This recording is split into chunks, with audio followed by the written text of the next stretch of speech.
Hello everyone, welcome to my channel. আজকে আলোচনা করব মূলত তিনটে টপিকে। সো প্রথম টপিক হলো সিপিএম 2026-এ যে বিধানসভা হতে চলেছে মূলত পুরো কি মুছে যাবে, অর্থাৎ সিপিএম কি পুরো বিলুপ্ত হয়ে যাবে 2026-এ যে বিধানসভা হতে চললো। এবং 2 নম্বর পয়েন্ট হলো সিপিএম কি ভালো মার্জিন কি বাড়াতে পারবে, অর্থাৎ ভোটের অঙ্ক কি 2023 এবং পিছনের দিকে না তাকিয়ে আরও কি মার্জিন বাড়াতে পারবে 2026-এ ভোটের অঙ্কটা। এবং 3 নম্বর পয়েন্ট হলো যে সিপিএমের যে ছাত্র নেতা আছে অর্থাৎ এসএফআই এবং ডিওয়াইএফআই এটা কতটা পাওয়ারফুল এবং এদের অ্যাক্টিভিটি কি, এই বিষয়ে আজকে তিনটে টপিকে আলোচনা করব। তোমরা যারা এই চ্যানেলে নতুন, দয়া করে ভালো লাগলে সাবস্ক্রাইব করবে এবং ভালো না লাগলে কিছু করার দরকার নেই। সো আরেকটা কথা তোমাদেরকে বলে রাখি, আমরা কোনো দলকে সমর্থন করি না এবং কোনো কাউকে আমরা প্রমোট করার জন্য এই ভিডিও করছি না। সো চলো মূল বিষয়ে আলোচনা করা যাক। সিপিএম 2026-এ ধুয়ে মুছে সাফ হয়ে যাবে কিনা, এই বিষয়ে তোমাদের থেকে আমরা অবশ্যই মতামত চাইব। এবং আমাদের কাছে যতটুকু সাধারণ মানুষ, যারা গরিব মানুষ, অসহায় মানুষ, যারা খেটে খায়, তাদের থেকে যে আপডেটগুলো আমরা পেয়েছি, অর্থাৎ যেগুলো আমরা তথ্য জোগাড় করেছি, সেটার উপর ভিত্তি করে এই ভিডিওটা বানানো। তো মূল বিষয়ে আলোচনা করা যাক। সিপিএম 2026-এ ধুয়ে মুছে সাফ হয়ে যাবে কি, এইটা তোমাদের কাছে ক্লিয়ার করছি। 2026-এ যে বিধানসভা হতে চলেছে একেবারেই না, ধুয়ে মুছে সাফ একেবারেই হবে না। যেহেতু তোমাদেরকে বলবো যে সিপিএম যে পুরানো যেসব নেতাগুলো আছে এখনও পর্যন্ত তাদেরকে যে অ্যাক্টিভিটি, অর্থাৎ তাদেরকে এখনও মানুষ গ্রহণ করে, হয়তো ভোট অঙ্কে পড়ে না, ভোট বাক্সে পড়ে না, কিন্তু তার সত্ত্বেও মানুষ সিপিএমের অনেক নেতাকেই খুব পছন্দ করে।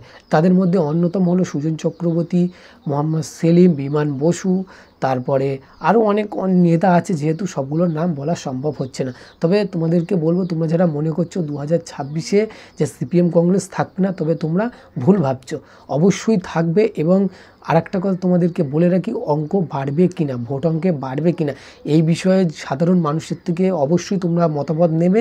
সাধারণ মানুষের যেটা মনের ভাষা, অর্থাৎ সাধারণ মানুষ যেটা বলতে পারছে না, কিন্তু তাদের মন দেখলে তুমি বুঝতে পারবে, তাদের কথাবার্তা শুনলে, যে তারা কমসে কম সিপিএমকে যথেষ্ট ভালোবাসে। হয়তো ভোট বাক্সে পড়ে না, কিন্তু তারা যথেষ্ট, তুমি মিটিং মিছিলে যাবে, অবশ্যই দেখতে পাবে সিপিএমের একটি ঢালা সমর্থন আছে।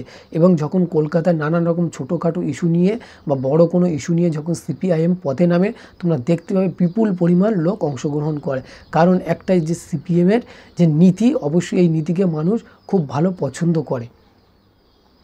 তবে এবং তাছাড়াও আরেকটা লাস্ট যে প্রশ্ন, এসএফআই এবং ডিওয়াইএফআই এটা কতটা পাওয়ারফুল। সো তোমরা দেখলে বুঝতে পারবে, যখন লকডাউন শুরু হয়েছিল তখন এসএফআই এবং ডিওয়াইএফআই কতটা নিরপেক্ষভাবে, অর্থাৎ কতটা জাতি ধর্ম বর্ণ নির্বিশেষে সবাইকে কিভাবে সাহায্য করেছিল। এবং রাস্তাঘাটে বা তুমি গ্রাম অঞ্চলে বা তুমি শহরে তুমি গেলে বুঝতে পারবে তারা কিভাবে রাস্তাঘাটে থেকে মানুষের পাশে দাঁড়িয়েছিল। এবং বলছি না যে অন্য দল দাঁড়ায়নি, অবশ্যই দাঁড়িয়েছে, কিন্তু আমি শুধু এই টপিকে নিয়ে আলোচনা করছি, আজকে সিপিএমকে নিয়ে আলোচনা করছি, সেই জন্য বলছি যে সিপিএম কতটা কি করেছে এবং তোমাদেরকে বলে রেখে এটা কতটা পাওয়ারফুল। তবে তোমরা নিশ্চয়ই দেখতে পাবে ছোটোখাটো ইস্যু বা বড় কোনো ইস্যু, যেমন লকডাউনের সময় নানান রকম সরকারের যে দুর্নীতি বলো বা আরও যেসব নানান রকম সমস্যা মানুষ সম্মুখীন হয়, তার প্রতিবাদে অবশ্যই তোমরা সবার আগে যদি কোনো দলকে দেখতে পাবে, সেটা হলো সিপিআইএম, অর্থাৎ সিপিআইএমের যে ছাত্র পরিষদ, ডিওয়াইএফআই এবং এসএফআই।